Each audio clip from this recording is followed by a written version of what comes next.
Terima kasih Anda masih bersama kami di Warta UKM. Pemirsa, banyak cara untuk mencintai warisan budaya asli Indonesia yang sudah diakui di mata dunia seperti batik. Selain mengenakannya, kita juga bisa belajar membuatnya, pemirsa. Nah, di Jalan Palbatu di daerah Jakarta Selatan, saya dan mungkin Anda juga pemirsa bisa belajar membuatnya di sini.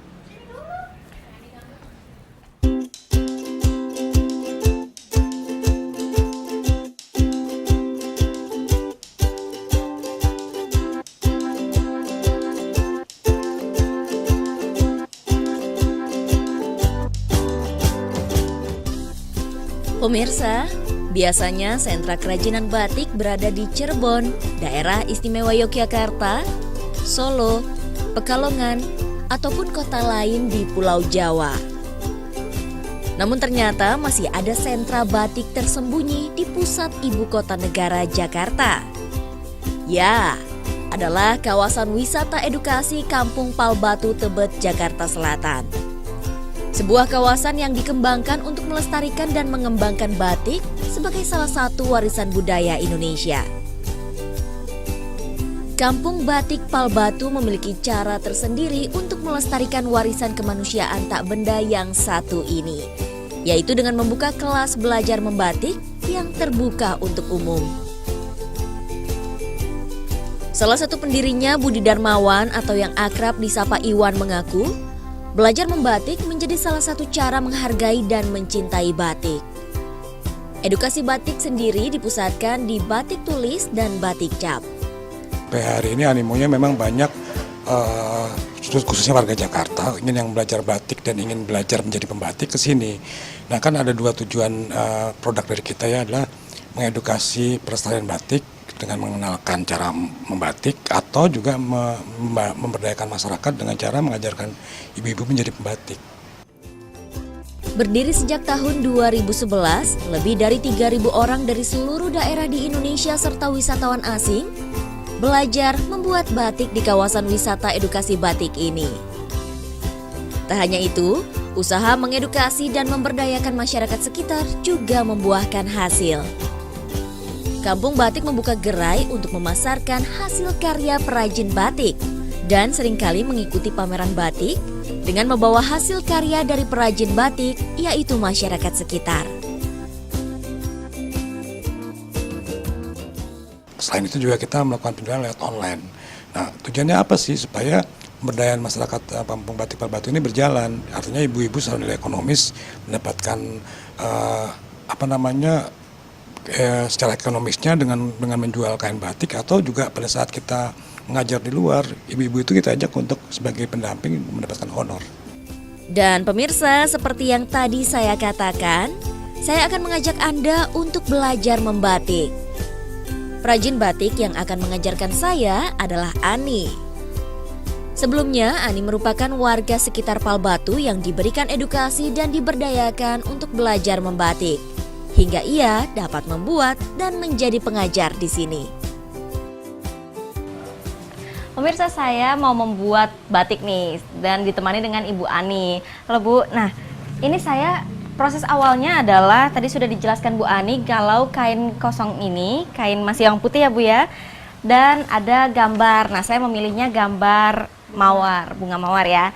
Lalu kita proses pertamanya adalah menjiplak. Setelah itu prosesnya apa lagi ya Bu tadi ya? Untuk kedua itu habis menjiplak, mencanting. Mencanting. Contohnya gimana? Oke. Kalau batik tulis itu kan harus tembus depan belakang. Ini ya. Depan, belakang juga harus nembus. Oke, ini proses kedua. Nah, ini proses kedua pemirsa. Gunakan sama pakai canting. Pakai canting. Oke. Nah, proses ketiga selanjutnya tadi kalau saya benar ya Bu ya, pewarnaan, betul kan Bu? Oke, iya. Pewarnaan. Pewarnaan ini contohnya Mbak. Ini contoh pewarnaan. Ini tapi contoh ini yang sudah diwarna. proses belum selesai. Itu hanya sampai proses pewarnaan aja. Oke. Kita pakai colet. Pakai colet, ya. Proses terakhirnya. Terakhir itu kita latau, kita sampai ini melorot. Ini proses melorot ya Bu ya. Oke. Melorot itu untuk Menghilangkan malam. Iya. Lilin yang udah kita tadi diwarnai, contohnya Kayak gini. Oke. Nah, pemirsa, saya mau membuat sampai proses ini, sampai jadi kain batik. Seperti apa? Tetap ikuti saya ya. Ya, saya mau gambarin dulu ya Bu ya. Di tengah ya Bu ya bagusnya. Gimana? Gini. Nah pemirsa, sebelum membuat batik, beberapa perlengkapan yang harus dipersiapkan adalah malam atau lilin yang dimasak sehingga cair, canting, pensil untuk menggambar pola, dan koran yang tak terpakai sebagai alas. Pengalaman pertama saya membatik sungguh luar biasa. Saat proses menjiplak, saya tak merasakan kesulitan. Namun pemirsa, setelah proses jiplak selesai, pada proses mencanting malam pada pola, saya mengalami kesulitan. Sedikit panas di tangan dan diperlukan kehati-hatian dalam mengikuti pola.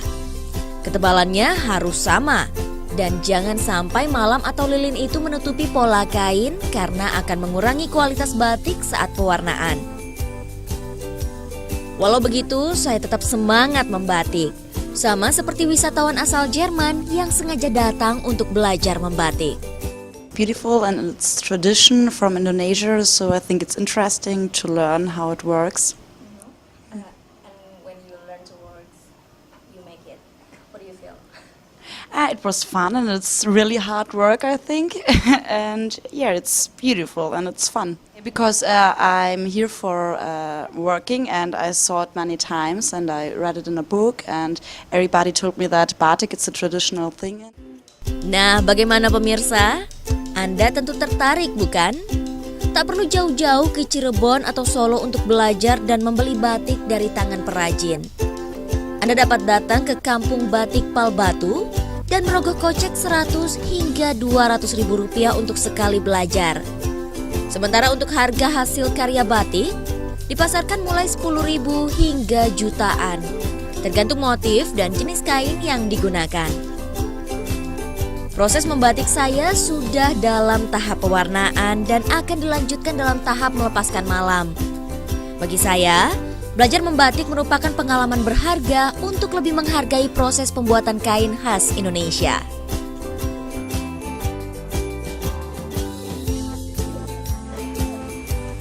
Pemirsa, ini adalah batik buatan saya yang sudah dalam proses pewarnaan. Setelah ini masih ada proses untuk menghilangkan malamnya. Dan terima kasih atas perhatian Anda. Warta UKM edisi kali ini cukup sampai di sini pemirsa. Jangan lupa untuk saksikan Warta UKM di episode berikutnya. Saya Garnis Giani beserta kerabat kerja yang bertugas pamit undur diri. Terima kasih atas kebersamaannya dan sampai jumpa.